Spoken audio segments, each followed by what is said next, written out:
أعوذ بالله من الشيطان الرجيم. بسم الله الرحمن الرحيم. إذا السماء انشقت وأذنت لربها وحقت وإذا الأرض مدت وألقت ما فيها وتخلت وأذنت لربها وحقت يا أيها الإنسان إنك كادح إلى ربك كدحا فملاقيه فأما من أوتي كتابه بيمينه فسوف يحاسب حسابا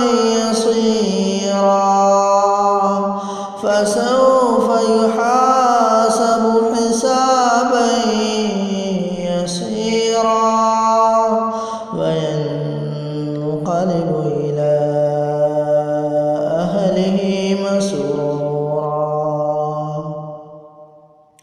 وأما من أوتي كتابه وراء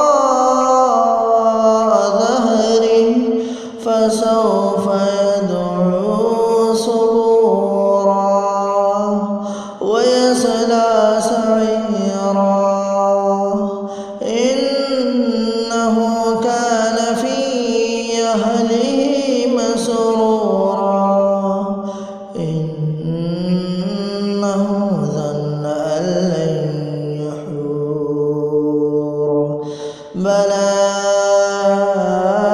إن ربه كان به بصيرا. فلا أقسم بالشفق والليل وما وسق والقمر إذا اتسق لتركبن طبقا عن طبق فما لهم لا يؤمنون وإذا قرئ عليهم القرآن لا يسجدون بل الذين كفروا يكذبون والله أعلم بما يوعون فبشرهم بعذاب عليم إلا الذين آمنوا وعملوا الصالحات